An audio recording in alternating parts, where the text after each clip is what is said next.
കേരള പോലീസിനെ നാണം കെടുത്തി ഒളിച്ചുകളി തുടർന്ന് CPM ക്രിമിനൽ അർജുൻ ആയങ്കി. ചെന്നിത്തലയുടെ പോലീസ് മുഴുവൻ പിന്നാലെ പാഞ്ഞിട്ടും ആയങ്കി എവിടെയെന്ന് കണ്ടെത്താനായിട്ടില്ല. ഇടയ്ക്കിടെ സമൂഹ മാധ്യമ പോസ്റ്റുകളിട്ട് പോലീസിനെ പരിഹസിക്കുന്നതും തുടരുകയാണ് അർജുൻ ആയങ്കി. വിശദാംശങ്ങളുമായി കൊച്ചിയിൽ നിന്നും രേഷ്മ ബാബു ചേരുകയാണ്. രേഷ്മ, ഇപ്പോഴും ആയങ്കി അർജുൻ ആയങ്കി എവിടെയാണെന്നൊന്ന് കണ്ടുപിടിക്കാൻ പോലും പോലീസിനെ സാധിച്ചിട്ടില്ല. ഓരോ ജില്ല വിട്ട് മറ്റു ജില്ലകളിലേക്ക് പോവുകയാണ് ആയങ്കി. ഒരുപക്ഷെ സംസ്ഥാനം വിടാനുള്ള സാധ്യതയുണ്ട് എന്നുള്ള വിലയിരുത്തലുമുണ്ട്. എന്നിട്ടും ചെന്നിത്തലയുടെ പോലീസ് കയ്യും കെട്ടി നോക്കി നിൽക്കുകയാണല്ലേ? അതെ സുരേഷ്, ദിവസങ്ങളായിട്ട് സംസ്ഥാന പോലീസിനെയും അതോടൊപ്പം തന്നെ ആഭ്യന്തരമന്ത്രിയും സർക്കാരിനെ അടക്കം വെല്ലുവിളിക്കുന്നുണ്ട് അർജുൻ ആയങ്കി. സോഷ്യൽ മീഡിയയിൽ അടക്കം സജീവമാണ്. എന്നിട്ടും ഇതുവരെ അർജുൻ ആയങ്കിയെ പിടികൂടാനായിട്ട് പോലീസിന് സാധിച്ചിട്ടില്ല.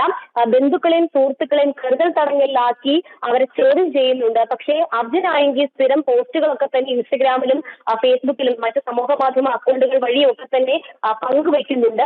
എന്നാൽ ഇപ്പോൾ ദക്ഷിണ മേഖല IG-യുടെ നേതൃത്വത്തിൽ യോഗം ചേർന്ന് അന്വേഷണം ദ്രുതഗതിയിലാക്കാനായിട്ടുള്ള നീക്കത്തിലേക്ക് സർക്കാർ കടന്നിരിക്കുകയാണ്.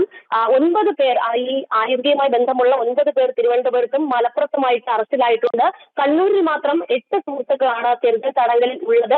ഇന്റർനെറ്റ് വൈഫൈ ഉപയോഗങ്ങൾ അടക്കം പരിശോധിച്ചുകൊണ്ട് അർജുൻ ആയങ്കിയെ കണ്ടെത്താൻ സാധിക്കുമെന്നുള്ള ഒരു പ്രതീക്ഷയാണ് പോലീസിനുള്ളത്. ഇത് സംബന്ധിച്ച് ഉന്നത ഉദ്യോഗസ്ഥർ നിർദ്ദേശം തന്നെ നൽകിയിട്ടുണ്ട്. അതുമാത്രമല്ല, ഈ അർജുൻ ആയങ്കിയുമായിട്ട് അടുത്ത് ഇടപെട്ട ആളുകളെ സംബന്ധിച്ച് അവരെ ചോദ്യം ചെയ്ത ശേഷം അവരിൽ നിന്ന് ചില വിവരങ്ങൾ കൂടി ക്രോഡീകരിച്ചെടുക്കാനാകുമെന്ന പ്രതീക്ഷ കൂടി പോലീസ് പങ്കുവയ്ക്കുന്നുണ്ട്.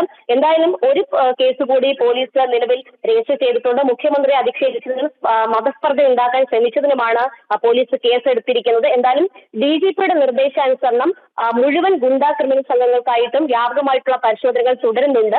എന്തായാലും സംസ്ഥാനം വിടാനായിട്ടുള്ള സാധ്യതകളും തള്ളിക്കളയാൻ സാധിക്കില്ല.